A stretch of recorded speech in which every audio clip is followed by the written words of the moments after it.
मेरे गुरुवर तुमको नमन, मेरे गुरुवर तुमको नमन, श्रद्धेय गुरुवर तुमको नमन।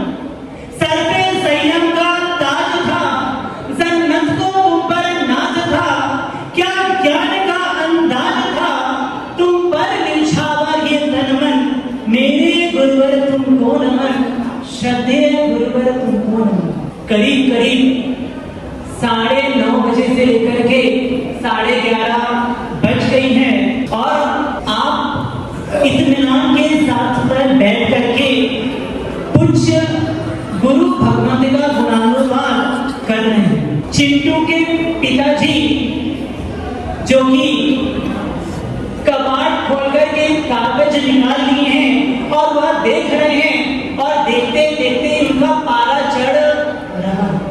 उस कागज में वो देख रहे हैं कि मैथ्स में 5 नंबर हैं, साइंस में 15 नंबर हैं, इंग्लिश में 4.5 नंबर हैं। और जैसे जैसे वो कागज वो मार्कशीट को देख रहे हैं, उसको देख करके दिमाग का पारा चढ़ रहा है और जोर से चिंटू को आवाज जोर जोर से दे रहे हैं। माँ बोल रही है कि आप शांति से बैठे रहिए ना, आप चिंटू को क्यों आवाज दे रहे हैं? अभी अभी तो उसकी एग्जाम खत्म हुई है, अभी वो थोड़े समय के लिए बाहर खेलने के लिए। वह पिताजी कह रहे हैं क्या एग्जाम खत्म हुई है?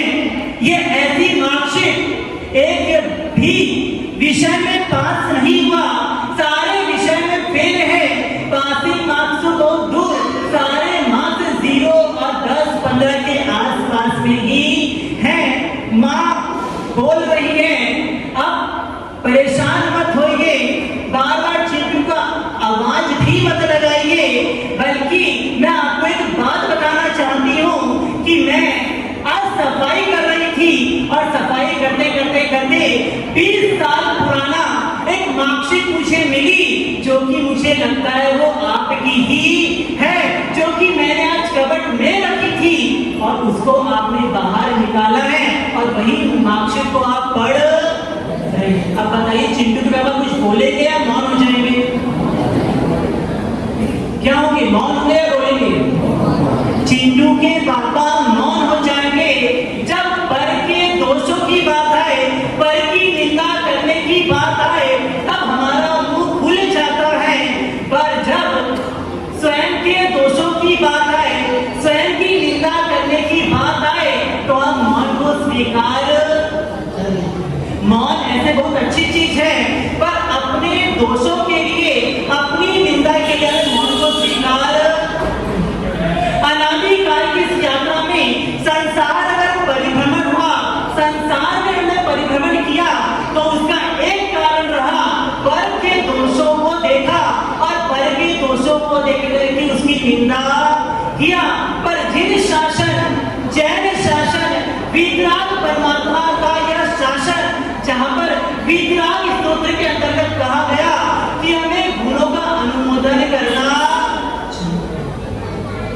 और सबसे इजी, सबसे सहज और सबसे सरल मार्ग है हम जिस गुणों का अनुमोदन करें। और उस गुणों के अनुमोदन करने से लाभ है क्या कुछ?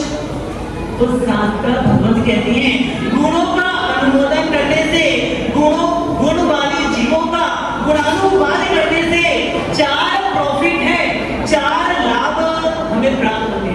सबसे पहला, जिनका हम गुणानुवाद करते हैं, जिनके गुणों का बखान करते हैं, वह गुण हमारे भीतर में प्रवेश कर। सबसे पहला प्रॉफिट क्या? जिनका हम गुणों का गुणानुवाद करते हैं, वो गुण हमारे भीतर में प्रवेश कर देते हैं। दूसरा गुण कौन सा? अगर जिनका हम गुणानुवाद कर रहे हैं और जिनका गुणानुवाद कर रहे हैं, वो गुण उनके भीतर में स्थिर भी हो जाता है। कोई ने अभी प्रतिष्ठा की या प्रतिष्ठा में खूब अच्छा लाभ लिया, अगर आप उसकी अनुमोदना करोगे कि भैया तुमने इस बार प्रतिष्ठा में खूब बढ़िया लाभ लिया, अब बताओ आने वाले समय में उसे वापस से लाभ लेने की इच्छा होगी या नहीं होगी? होगी। क्यों होगी? क्योंकि आपने उसके गुणों का अनुमोदन किया और उस गुणों की अनुमोदन करने से वो गुण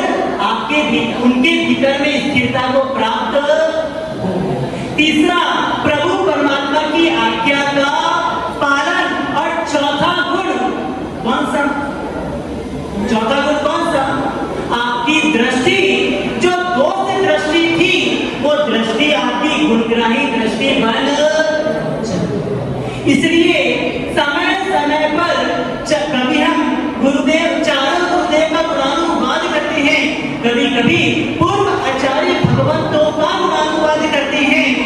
जैसे ध्वजा ऊपर मंदिर की ध्वजा लहराती है तो हमें ये एहसास दिला देती है कि मंदिर में परमात्मा विराजमान है, परमात्मा की याद हमें आ जाती है। और वही एक रजोहरण का नाम भी है धर्म ध्वजा। एक रजोहरण जो कि हमारे पास में होता है, इसे हम और क्या कहते हैं? धर्म ध्वजा। अगर मैं आपसे बोलूं इस धर्म ध्वजा को देख करके, इस रजोहरण को देख करके आपको पूर्व के महापुरुषों की याद आती है क्या? क्या बोल रहा हूं?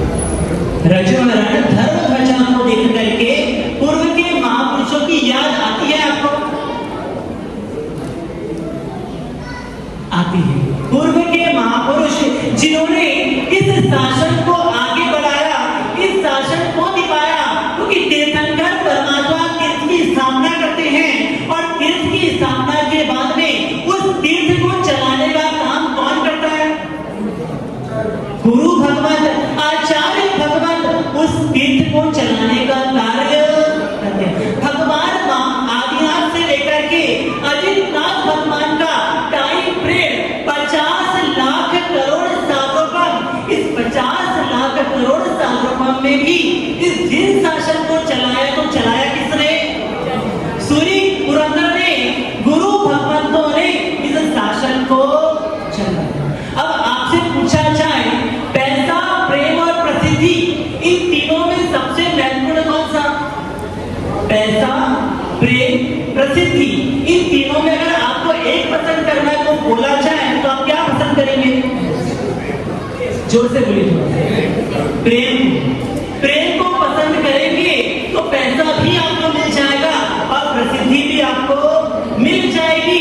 प्रेम को पसंद करेंगे तो पैसा आपको मिले या ना मिले, प्रसिद्धि आपको मिले या ना मिले, पर उस प्रेम के सहारे भी आप जी सकते हैं। तन, मन और धन, ये तीन ऑप्शन अगर आपके सामने रखा जाए, तन, मन और धन, और इस तीन ऑप्शन में आपको एक पसंद करने को बोला जाए तो आप क्या करोगे?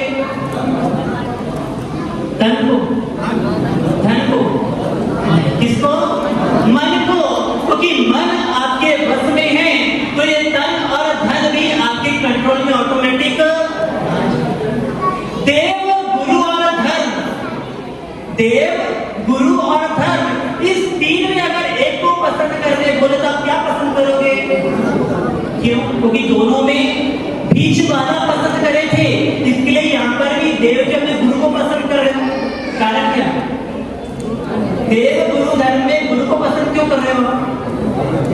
क्योंकि गुरु एक ऐसा सेतु है जो देव के साथ भी जोड़ देगा, और गुरु एक ऐसा सेतु है जो धर्म के साथ में जोड़ देगा। इसलिए जो जीव गुरु को पकड़ता है, गुरु को बस में कर लेता है, तो परमात्मा भी उसके बस में हो जाते हैं और वो धर्म का अनुगामी भी बन जाता है। ऐसे ही गुरु, और एक शब्द और आएगा, गुरु और दूसरा है सदगुरु। दोनों में फर्क है क्या कुछ? गुरु और सदगुरु दोनों में कोई फर्क है क्या? गुरु और सदगुरु में कोई फर्क है? सदगुरु सही मार्ग बनाते हैं और गुरु बहुत आसानी से समझना है। गुरु और सदगुरु में फर्क तो बहुत थोड़ा सा है, पर वो फर्क को जो स्वीकार कर लेता है उसके जीवन में जमीन और आसमान जितना फर्क आ जाता है। गुरु कौन? गुरु वो है जो कि पर को अपना बनाना सिखाते हैं। वो कौन है? जो पर को अपना बनाना सिखाए वो गुरु। और सदगुरु हो जो पर से पर को अलग कर दे, पर से पर को जुदा कर दे, वो कौन है? सदगुरु। ऐसे ही सदगुरु जिन महोदय सागर श्रीश्वर जी महाराज जो कि पर से पर को अलग करने का काम किया, और हम जैसे जीवों को भी पर से पर कैसे बना जाए इसका उन्हें मार्गदर्शन। जन्म कहाँ हुआ उनका? जब मैंने आचार्य को कहा कि आप तो बोल रहे हो, बोल दो, मैं बोल दूंगा, और मेरा ये विषय है, मैं जब महोदय सांगर जी महाराज साहब के बारे में बोलूंगा तो भगवान महावीर के साथ में थोड़ा कंपेयर आएगा, तो लोग क्रिटिसाइज करेंगे, क्योंकि आजकल पार्टी अलग अलग चल रही है, इस पार्टी वाले, उस पार्टी वाले, तो किसी को भी थोड़ा सा मौका मिल जाएगा तो क्रिटिसाइज करेंगे। तो गुरु भगवंत ने कहा, मेरे गुरु मेरे लिए स्वयं भगवान महावीर है, तुम तो बोलना, जिसको जो सोचना होगा, जिसको जैसा क्रिटिसाइज करना होगा वो वैसा क्रिटिसाइज करेंगे, मुझे कोई फर्क नहीं पड़ता। मुझे पूरी हिम्मत मिल गई जब गुरु जिसके बस में होते हैं ना, उसके बस में देव और धर्म भी हो जाता है। जब गुरु भगवंत ने, आचार्य भगवंत ने इतना कहा, तो मुझे छोटे मास्टर ने पावर बताया ना, तो मुझे भी वो पावर मिल गया कि मैं बोल सकूं कि भगवान महावीर और आचार्य भगवंत जी महोदय सागर सिद्धेश्वर जी महाराज साहब में बहुत सारा मैजिक आपको नजर में। आचार्य भगवान जो कि जिनके पिताजी बॉम्बे में रहते थे, पर जैसे महोदय सागर जी महाराज साहब का घर में आना हुआ और वहां पर बॉम्बे में कुछ हलचल हुई और उन्हें बॉम्बे छोड़कर के वापस से सुथरी गांव में आना पड़ा। देखिए भगवान महावीर का जब चवन होता है और उस चवन के समय में क्या होता है, जो कि खतरगच वाले हैं, जो कि षट कल्याणक मत वाले हैं। खतरगच क्या कहलाता है? षट कल्याणक मत, जो कि भगवान महावीर के 6 कल्याणक को मानता है, और कुछ जीव ऐसे हैं जो भगवान के 5 कल्याणक को मानता है, और जो उनका गर्भपात कल्याणक है उसे वो कल्याणक की दृष्टिकोण से देखता नहीं है। वे भगवान महावीर ये खतरगच की विशुद्ध परंपरा जो कि षट कल्याणक मत को मानता है, और भगवान जब माता त्रिशला के गर्भ में आए तो वहां पर जो नहीं होना चाहिए वैसा कार्य हुआ, और गर्भ का संक्रमण भी। और श्रवण के समय माता ने स्वप्न देखा, और इधर जब हमारे इधर शासन नायक की बात कर रहे हैं और इधर हमारे आज के नायक, हम जब उनकी बात करें तो जब भी वो माता के घर में आए उन्हें बॉम्बे छोड़ करके वापस सुत्री वृद्ध कल्लोल पार्षद के वहां पर आना पड़ा, और जैसे यहाँ पर आए रोज नए नए काम उनको मिलने लगे, और माता को भी स्वप्न में रोज अलग अलग, कभी कोई तीर्थ के दर्शन, कभी कोई तीर्थ के दर्शन, कभी साधनिकों के दर्शन, कभी गुरु भक्त के दर्शन होने लगे, और उन्हें सोचा कि अगर मुझे पुत्र रत्न की प्राप्ति होगी तो हम उनका गुण निष्पन्न नाम नवीन चंद्र रखें। भगवान महावीर त्रिशला माता ने सोचा हमारे यहाँ सब कुछ बढ़ रहा है तो हम नाम क्या रखेंगे? वर्धमान।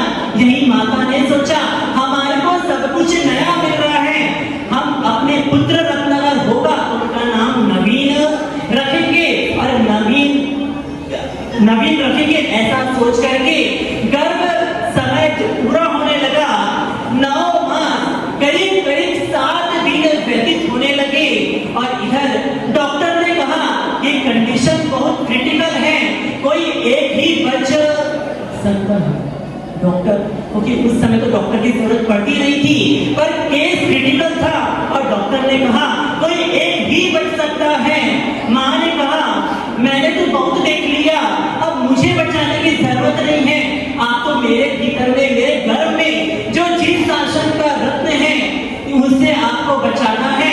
पर नवीन जो कि पुत्र का जन्म होने वाला था, उनके पिताजी ने कहा नहीं नहीं डॉक्टर साहब आप माता को बचाइए, और इधर जैसे तो वो अचल कच्छ के थे, और अचल कच्छ के होने के बावजूद भी दादा गुरुदेव जिन कुशल सूर्य के प्रति उनकी आस्था बहुत गाढ़ और प्रगाढ़ थी, वो चले गए गुरुदेव के पास में दादा गुरुदेव के दर्शन करने, और वहां पर जाकर भी उन्होंने गुरुदेव से कहा मेरी आस्था डगमगा नहीं रही है, मेरी आस्था में कोई फर्क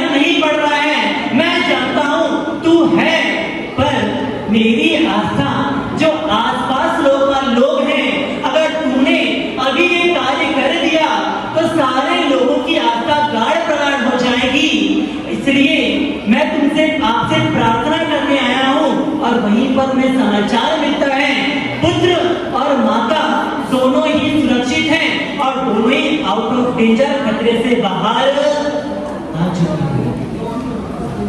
भगवान महावीर जब जन्म हुआ ऐसा ना कभी भूतकाल में हुआ है ना भविष्य काल में होने की संभावना है, पर यहाँ पर भगवान महावीर का जन्म हुआ और इंद्र महाराज को क्या संशय हुआ?